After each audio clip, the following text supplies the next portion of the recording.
Tennessee settles. What does it mean for the program, the university, and also the 16 balls? We'll take a look. Also, Sony Michel, the latest Georgia running back. So think Marshall Gurley, also Chubb. Now it's him. What's the smart decision at quarterback for the Bulldogs? And also our top 5 cornerbacks heading into 2016.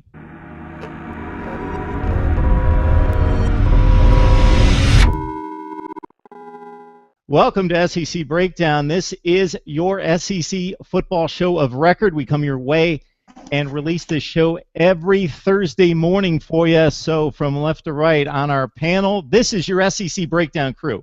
This is what it comes down to right here. Here's your core 4. You got Chad Niepling of Gridiron Now as well. We've got David Waters. We got Mike LaValle from Last Word on Sports, and myself, Mark Rogers. So we have a very critical situation for the past few months for the University of Tennessee off the field, which, of course, impacts what's going on the playing surface for various sports at the University of Tennessee. So what was announced today by a number of outlets, the University of Tennessee has reached a financial settlement with a group of women who sued the school in federal court for the way it handled the allegations of sexual assaults by student athletes. Okay, according to documents that ESPN obtained, the university will pay the 8 women $2.48 million. According to court records, the sides had a teleconference today on February 9th. If we take it back to the unveiling of the case, a group of 6 unidentified women filed a federal civil lawsuit against Tennessee, alleging that the school violated Title IX regulations and created what is, in quotes, hostile sexual environment through a policy of indifference toward assaults by student athletes. Okay, so basically the financial situation, according to the University of Tennessee release, is that they had spent about $220,000 in litigation to date. They were estimating it costing something in the range of $5.5 million. They are not admitting guilt. So, Mike, we'll pitch it to you first in regards to your reaction to the settlement, what you think it tells us about this case and the university's approach to settling. Well, Mark, you asked initially what this means. What it means for Tennessee is they can put this behind. They can put this behind them. They can move forward both as a school and as a program. But I think this case has far-reaching implications for other athletic programs as well. Look, here's the tough part about the Tennessee case. This is not an FSU situation. It's not a Baylor situation where there were clearly inappropriate actions by individuals taken on discrete events. This is more about the issue of campus violence and the way we look at it. It's a very serious issue. It involves far more than athletic programs. It's more than recruit visits and lawyers and police phone calls. It's about fraternity lifestyle, alcohol consumption, campus jurisdiction, student adjudication, and due process. All of these are items that are pertinent to this discussion. That's why the Tennessee lawsuit was so tough. It was more than just about the sports. We want to ensure that our schools are safe and doing the right thing, but at the same time, a lot of the media frenzy and the hyperbole, we get lost with the substantive movement forward. And then when you add in the multi-million-dollar athletic programs and their coffers, then the substance gets lost even more. So you can expect to see more of this as we move forward. The complainants used both the 2 major clauses of Title IX, the before clause, which you mentioned, the deliberate indifference, creating a hostile sexual environment, and the after clause, talking about the adjudication process being unfair.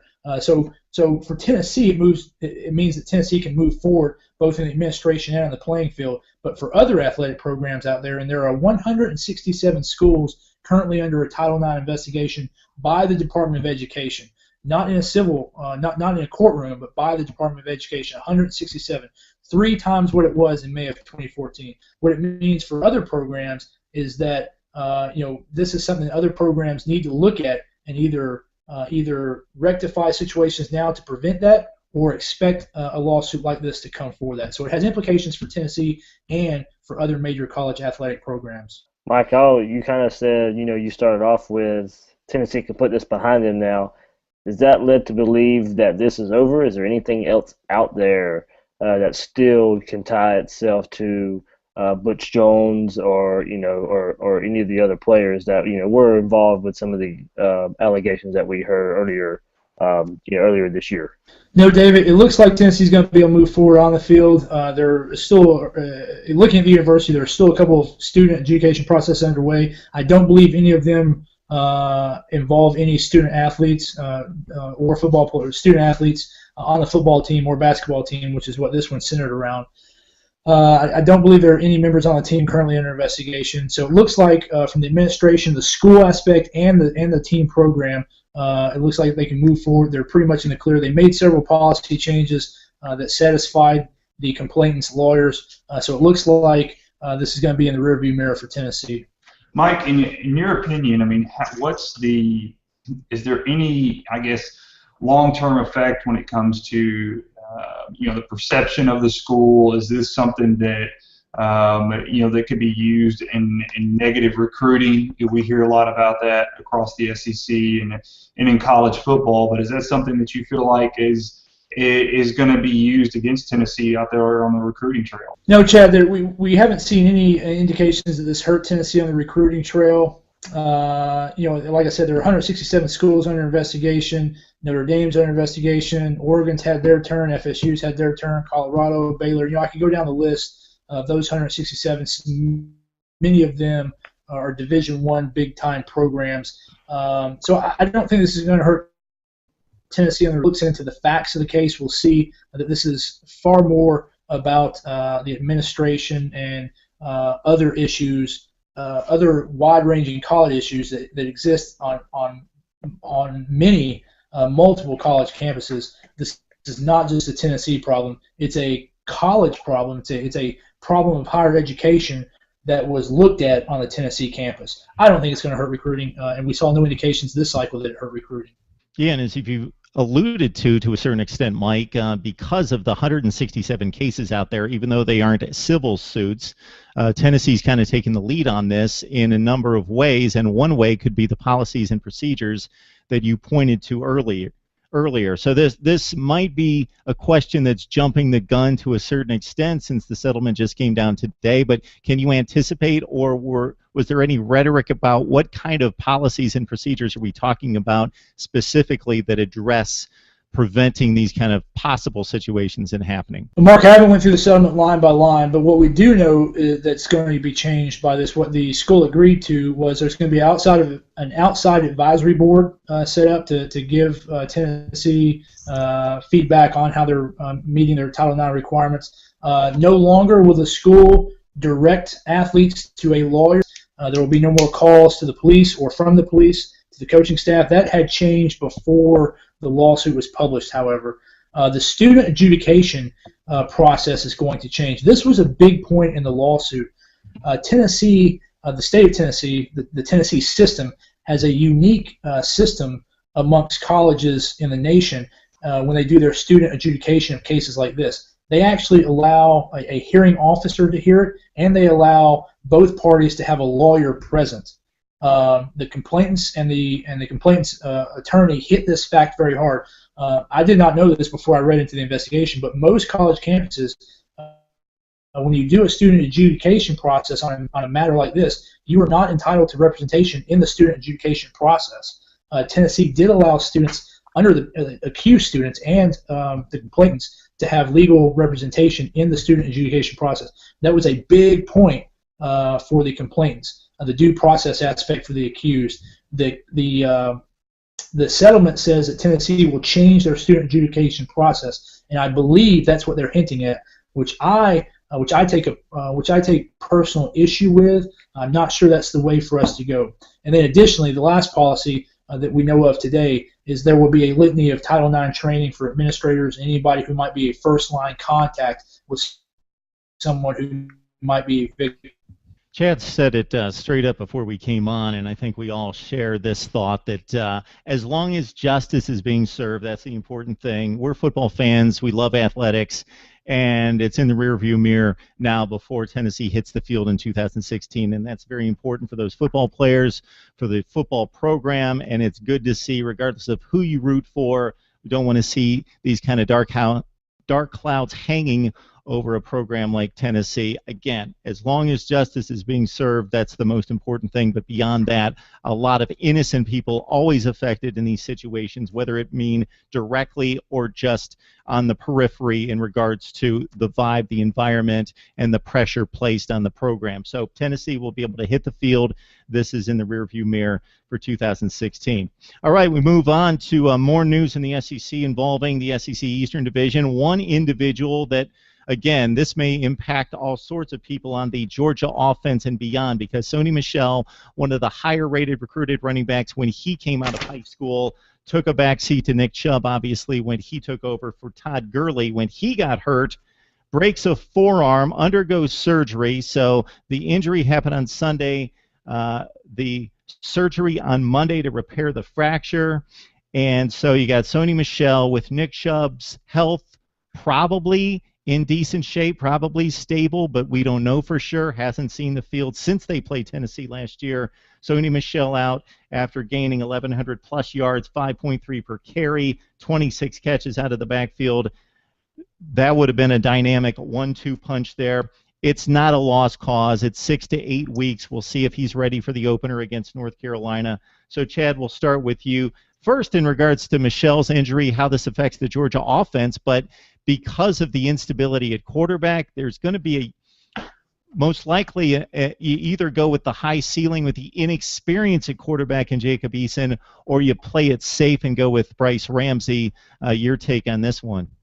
Yeah, you either go Ramsey, you go Lambert, I think, to start off against UNC. I just really think, honestly, from seeing Chaney up close, and I know Mike is familiar with him there at Tennessee as well. I mean, he's just it's all about the scheme and what guys he has to fit that. And for me, I really feel like if you put Eason out there at the very first of the game and he doesn't have that support from a Chubb or Sony Michel, guys that obviously have a lot of game experience. When you talk about Michel finishing out the last several games for Georgia last year being the starter, I just think that really sets him up for failure maybe possibly at the first, because you're going to have to rely on a freshman quarterback and possibly some very inexperienced running backs. That being said, if you looked at the offensive line last year and how they performed, that is definitely not a situation I'd want to put my future quarterback, the guy who is potentially going to be the future of my program,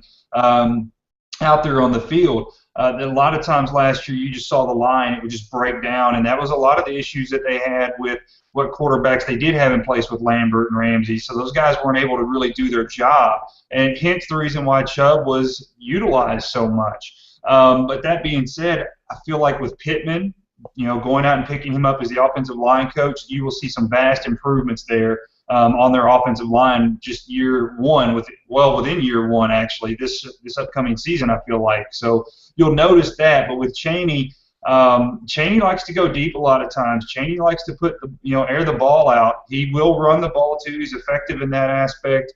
There was a big clash of opinions when he was at Arkansas with Bielema and him, so you never really got to see a full frontal attack, I guess, as it were, with Chaney. But Kirby Smart really liked the guy, and I think that has a lot more to do with how you approach this North Carolina game coming up in September and who you put back there as your starter. When Sonny comes back, and when Chubb comes back, I think that kind of dictates how you go about putting Eason in. You've got a cupcake coming up after North Carolina, so I think you could easily slide him in there to kind of get the first taste of the game, and that's a big deal. But I think more so, this injury with him and the fact that you already were fighting the fact that you had an injury and you didn't know the timeline on Chubb, now I think this really pays, it really dictates on who gets that starting spot at the quarterback position, not so much just on talent, but on the fact that you kind of really want to protect your future here with Eason. I feel like Eason was a big land for Georgia, and to put him out there against what we expect to be a salty defense led by Chizik in North Carolina, that could be kind of haphazard, I think. Yeah, I was all about for Kirby Smart in his first year to get the ball rolling with Jacob Eason and taking the lumps year one. But now with the Michel injury, and we still don't know with Nick Chubb, yes, that throws a wrench into the plan, I think. Georgia, they lose three offensive starters on the like Chad said, the underwhelming offensive line. They lose both offensive tackles in John Theus and Colton Houston, and their center. So that's your three main cogs there on your offensive line for a quarterback. And now they're replacing three of those guys, and you still don't really know who your quarterback is. Plus, you might be without your top two running backs. So that is a lot of inexperience that Georgia will have around Eason if they decide to throw Eason in there. Malcolm Mitchell, he's gone, but he was the best receiver last year as well. Of course, they got Terry Godwin coming back, and I think the most important part with Chaney coming in, he likes to use the tight ends, and I think that was underutilized at Georgia a good bit last year. And I think for whoever is quarterback, that will probably be the most reliable target for whoever that quarterback is, and namely Blazevich for the tight end for Georgia. So there's a lot of factors here now. I think that like Chad said, Chaney's system would help Eason, but kind of being there early, I question: do you really want to maybe ruin his psyche?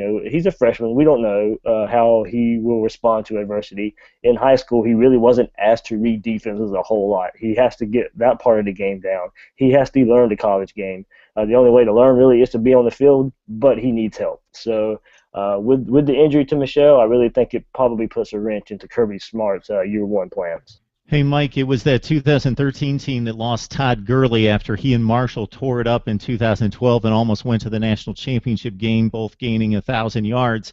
And then Gurley goes down, Marshall goes down. It was that, you probably remember it well, it was the Tennessee game. It was the Pig Howard game where he stretched to the pylon and didn't get the job done, and you lose a close one in overtime. But Georgia went 8-5 that season. So the running game still, they got the yardage. J.J. Green switched from defensive back, played some running back, and he had some nice games, some 125-yard games. So on the surface, it looked like they patched the holes, but a top 10 team preseason that was better than this Georgia team turns into an 8-5 team because they just got ravaged by injuries.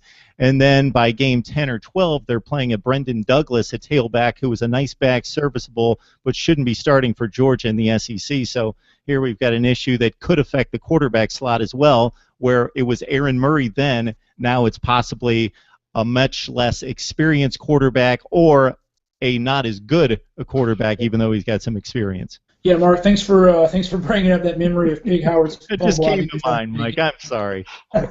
But your point with Georgia is absolutely correct. I tell you, Sony Michel's rehab and expected return week 1 and week 2. I think it's a pretty. What I'm worried about is I haven't heard a lot of optimism on Chubb's recovery, and that's an injury that can either go, the rehab can either go really well or it can linger on. So I think there's growing pessimism, or maybe not pessimism. I think there's growing concern about Chubb's rehab down there in Athens. So I think they're going to start off the season much the same way they ended last season, with a lot of question marks. They do have, you talked about serviceable running backs. I think they only have one on the depth chart with meaningful carries. They do have a highly touted true freshman coming in, Elijah Holyfield, who, of course, is the son of the boxer Evander Holyfield. So, do you want to start a true freshman at running back, which is certainly easier than starting a true freshman quarterback, or do you want to risk starting a true freshman at both quarterback and running back? I think Chad's point about the offensive line in Georgia, I think that's going to weigh heavily on Chaney. Like David said, Chaney's kind of a system guy. He's more worried about the quarterback's ability to execute the system and manage the game, not to use that term negatively, than necessarily the quarterback's experience or his ability to execute certain plays. So I will tell you, I think coaches, going back to Chad's point, I think coaches are a little bit less reluctant to play true freshman quarterbacks now. If you look at the last 5 or 6 years, you got Brett Rippon, Tanner Mangum had a knockout season last year, I believe, as a true freshman. Gardner at Louisville, Kenny Hill, and of course Josh Rosen last year at UCLA. So I don't think coaches are necessarily as reluctant to start true freshmen just because they're freshmen. It's worth remembering that Eason came in and did spring practice with Georgia, so he's been in the system for almost a half a year now. And if he's a smart kid, that can go a long way.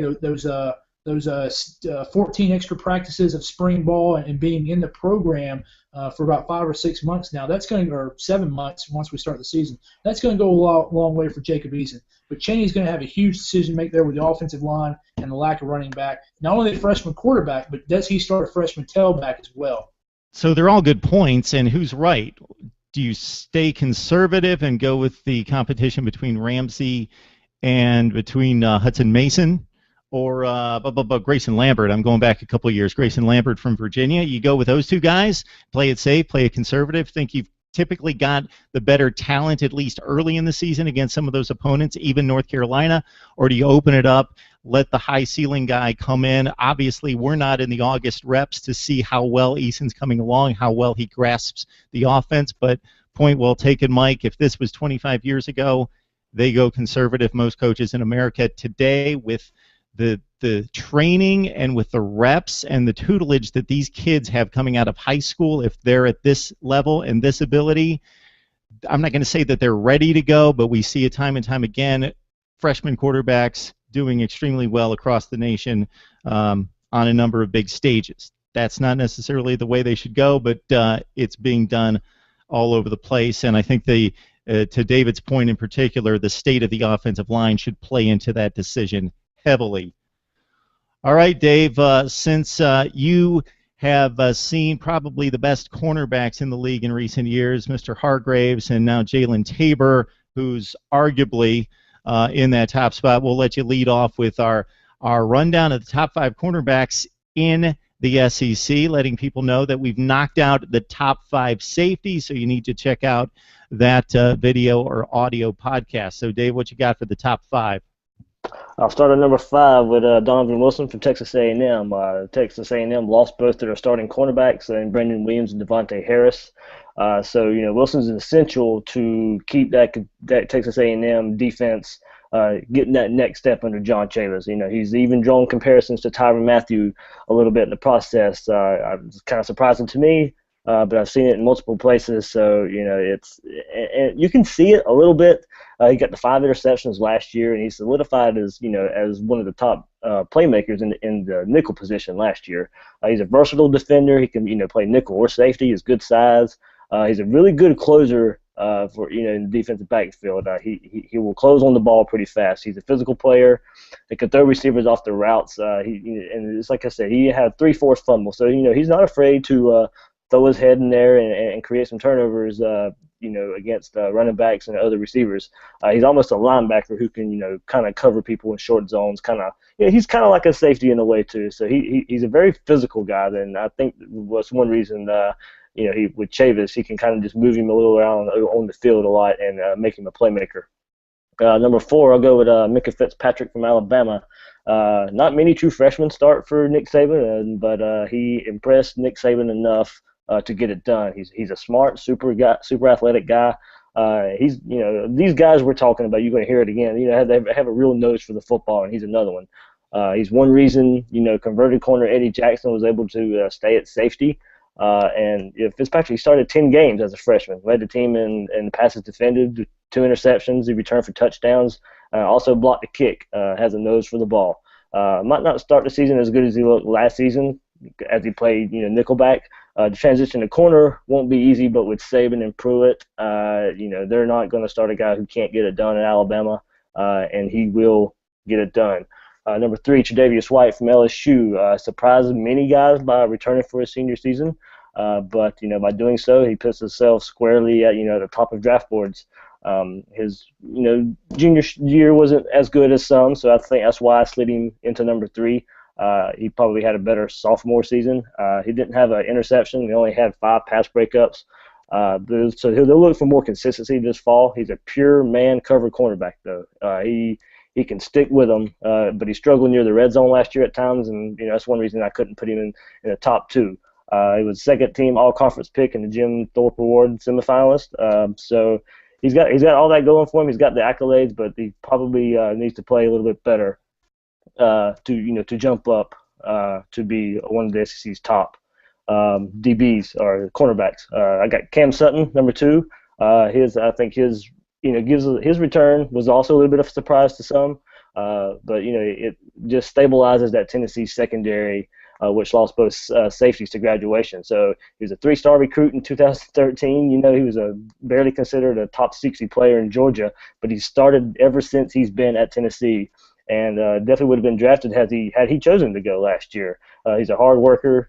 Butch Jones has even asked him, to take his game to an even higher level and become more of a leader this year. So I would think that with Randolph and McNeil gone, that he will step up in that role, and he can lead that. Bob Shoop, coming from Penn State, brings a pretty aggressive defensive style, and I really think that only helps Sutton. So while he maybe didn't have the stats last year as the year before, I think with Shoop coming in, it really allows him to become more of a playmaker for that Tennessee defense. Number one, probably no surprise for me, I got Jalen Tabor. It's kind of surprising you could actually say he had a better year last year than Vernon Hargraves. Hargraves had the name. I think Tabor had the better stats. He was targeted 52 times, which is 10 times more than Vernon Hargraves. Gave up one less completion with 19. So he only had a 36% catch rate against him. His stats really speak for themselves. His 3.7 yards per target, but his probably most impressive stat was he had 14 pass breakups and 14 interceptions. So add up all the stats for that, and that quarterbacks only Tabor managed to get his hands on the ball 34.6% times of when he got thrown on. So that's 1 in every 3 balls he got his hands on, whether it be an interception or a pass deflected. So he returns to the Florida secondary. That returns a whole lot of talent. He's going to anchor that secondary. He will probably be a top 10, top 15 draft pick. Jalen Tabor is, to me, the number 1 cornerback in the SEC. Chad, this is definitely not the gold standard or golden era for quarterbacks in the SEC, but when we talk about cornerbacks, it's always seemed to be the golden era in the SEC, because if you go year to year, I don't know if there's a more freakishly athletic, talented position in college football than cornerback in the SEC year in, year out. Who do you have at the top of the list?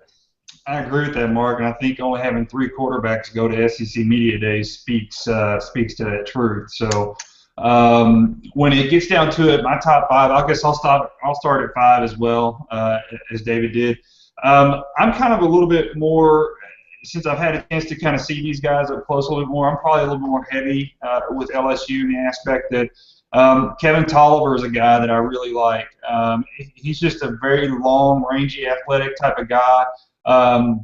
He comes in at number 5 for me just because I think the upside to him is really there with the fact that he's going to be playing with White in that back in that secondary, and teams are going to look to try to stay away from him somewhat. So I think Tolliver is going to have an opportunity to really kind of come up with some big plays. He's been projected as being the next big player to come out in the secondary for LSU, and you know how LSU likes to tout the fact that they are DBU, which goes back and forth between them and Florida constantly. So I think you could probably make a pretty solid argument for either one of those teams. But that being said, I feel like Tolliver will have a big opportunity this year to step up alongside of Tre'Davious White, who we know is not going to get targeted very often when teams are trying to throw down the field. They're going to try to look for a way to get away from him. So at number 4 for me, I'm going with Minka as well. I think Minka for Alabama is just a phenomenal athlete. This kid has got world-class speed. He's a guy that literally he's a burner, man. And not only that, he likes contact. He's physical at the point of contact. He's a guy that likes to get in there and mix it up. He plays bigger than he is, and I really like that. Minka is a guy that really just kind of came in last year. And like David had alluded to, the fact that he was a freshman and coming in, that's a big deal. He finished tied 5th in the SEC last year.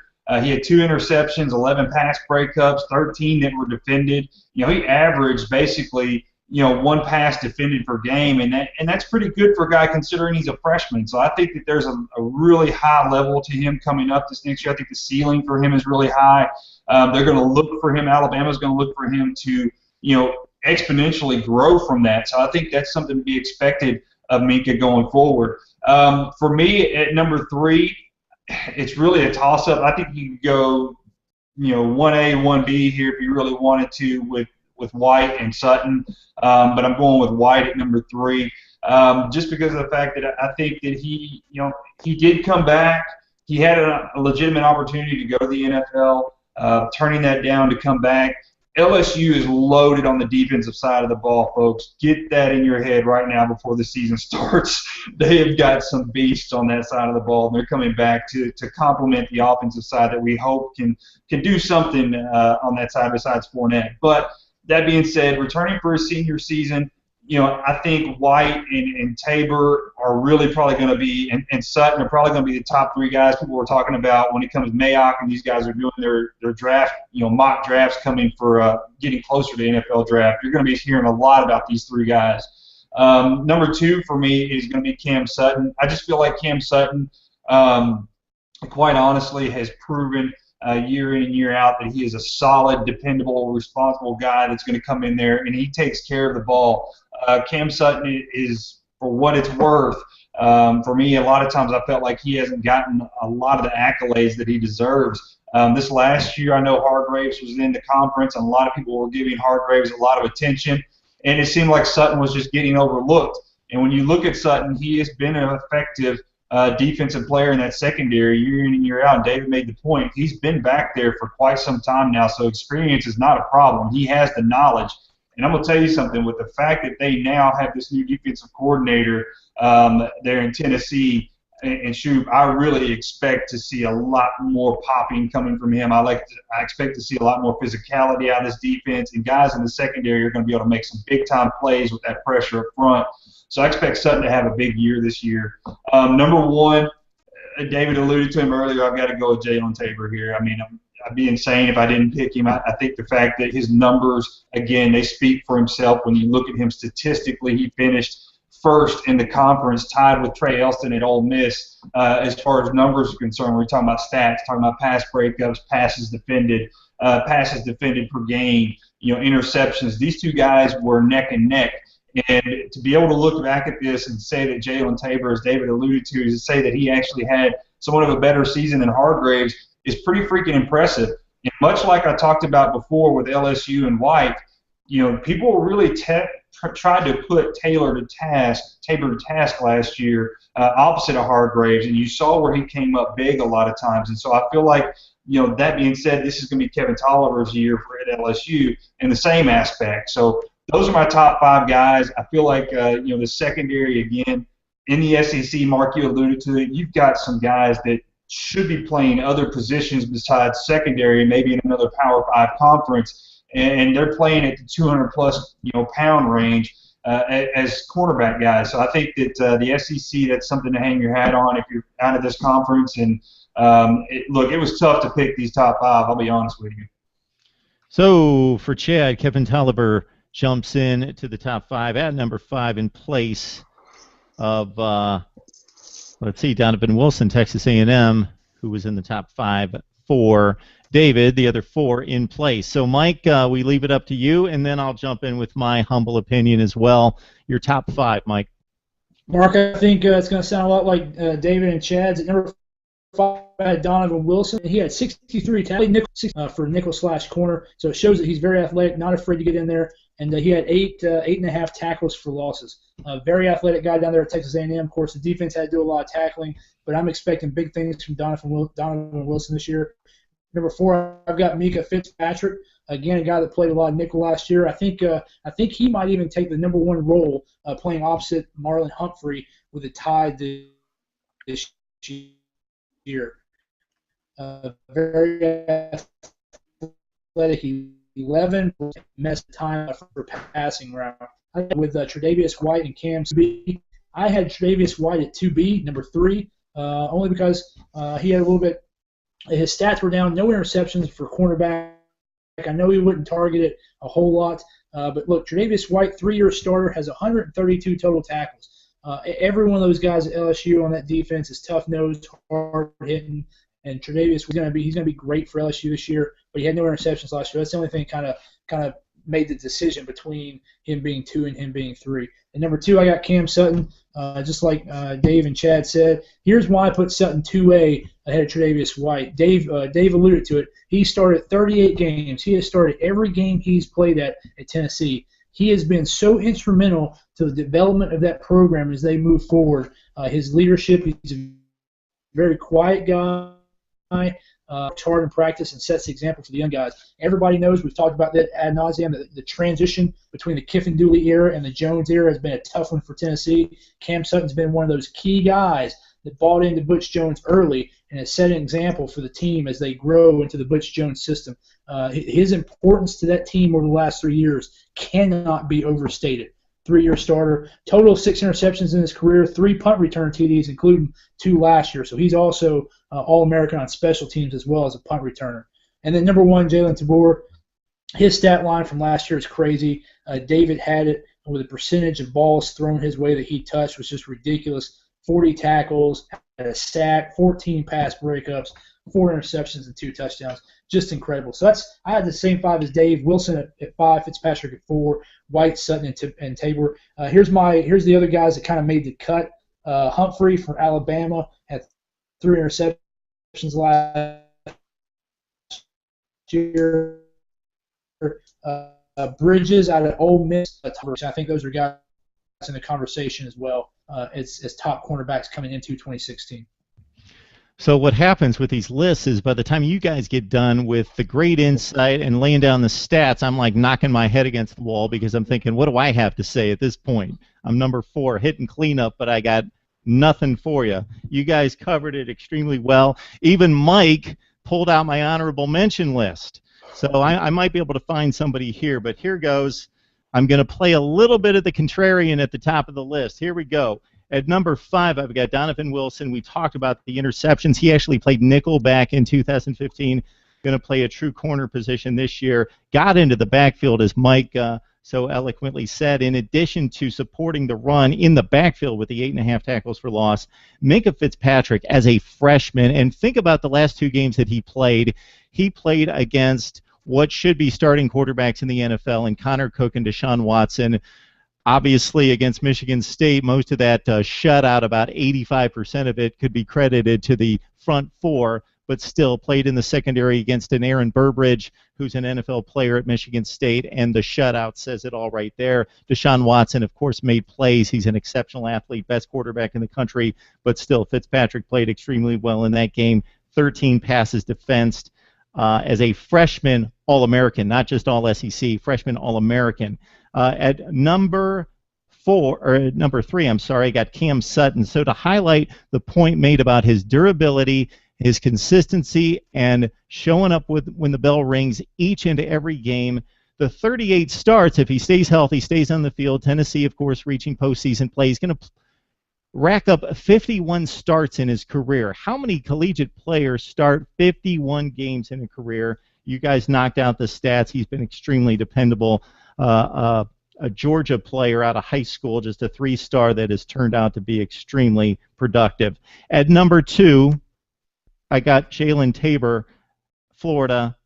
The stats in terms of the targets and what he was able to do, exceptional. Great job, Dave.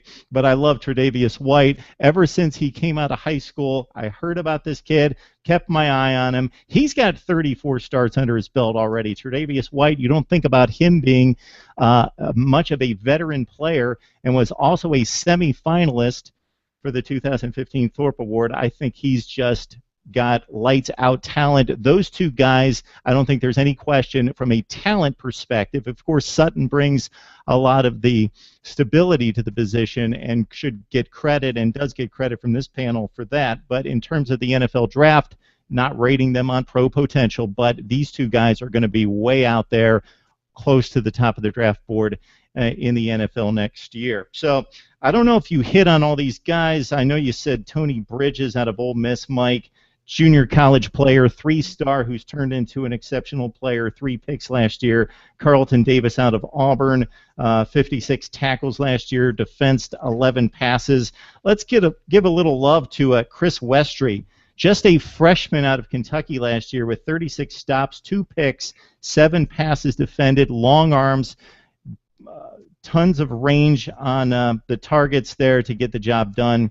And, of course, Marlon Humphrey playing opposite Fitzpatrick with 3 picks and 11 passes defended. So should be a whole lot of fun to watch the wide receiver, cornerback duels throughout the SEC this season. And here we've got some of the best in college football.